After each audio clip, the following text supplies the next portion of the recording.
Let's take a look at the design of this sidewalk in relation to the road. So first we can see it's 5 feet wide. That's pretty good width.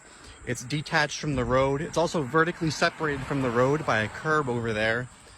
You know, there could be more shade, but for all intents and purposes, it's a pretty solid sidewalk. But there is one thing I want to point out.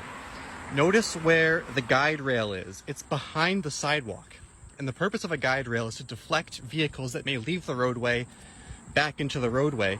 But that means when the guide rail is behind the sidewalk, that any vehicles that leave the roadway are going to also come up onto the sidewalk where people are walking before they get deflected back into the road.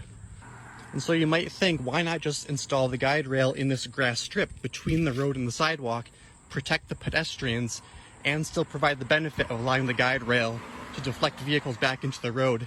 And part of that is due to clear zone requirements. That's one of the requirements when designing a road, is that you need a certain horizontal distance from the edge of the traveled way to allow errant vehicles to recover and get back onto the road if they lose control and exit the traveled way. Clear zone requirements are based on the amount of traffic volume a road is expected to serve, the geometry of the road, the speed limit of the road.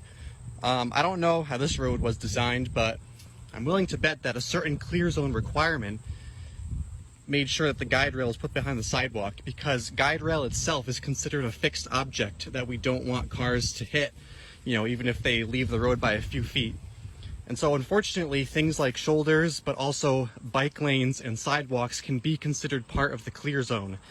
So that means pedestrians walking on a sidewalk, when the guide rail is set behind the sidewalk, are technically walking in the clear zone, where an engineer has decided it's okay if a pedestrian is in the way when a car leaves the road.